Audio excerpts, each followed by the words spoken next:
Sa ospital ng Maynila, isinugod ang ilan sa mga nasugatan sa traslasyon. Karamihan sa kanila ay nagtamo ng mga bali at bugbog sa katawan.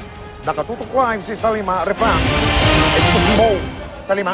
Mike, 19 nga ang bilang ng mga sugatang isinugod dito sa ospital ng Maynila mula nga sa traslasyon ng Mahal na Poong Nazareno. Bukod dun sa mga nasugatan, merong mga nabalian, meron ding naipit at merong nahulog sa andas. Magmula alas 7 ng umaga, sunod-sunod na ang pagdating ng mga ambulansya sa ospital ng Maynila. Sakay ang mga sugatan mula sa traslasyon ng Poong Nazareno. Mga bali at bugbog sa katawan ng tinamo ng karamihan, habang ilan nakaranas naman ng paninikip ng dibdib o hirap sa paghinga. Si Veronica Ramos nahulog raw ng subukang sumampa sa andas. Pinangangambahang naipit din siya sa dami ng mga deboto. Naglag po sa andas, dinala po lang sa amin ng mga tao. Nahirapan po siya huminga. From 1 to 10 daw, 8 daw nahirapan siya huminga. Meron siyang traumatic heart disease.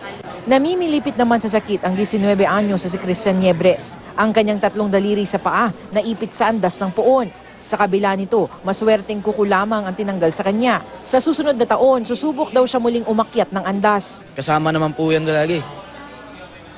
Makasama talaga yan pag namanata. Si Reynan Francisco may nakatusok namang barbecue stick sa kanang paa. Halos 2 pulgada ang barbecue stick na bumaon at tinanggal sa kanya. Babalik pa po next year. Ulit pa? Opo. Bakit? Panata na po eh. Naka-code white ang lahat ng ospital sa lungsod ng Maynila. Lahat hangad tugunan ang mga sugatan mula sa traslasyon.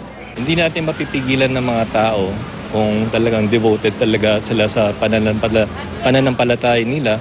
Pero ang ma-advise ko lang kailangan physically fit sila kung mag-a-attend man sila ng mga ganong klaseng event at mag-ingat. Mag-ingat po sila.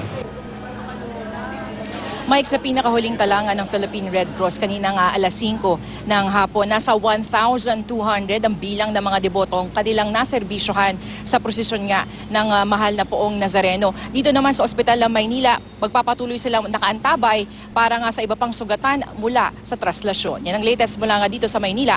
Mike? Maraming salamat, Salima Refran.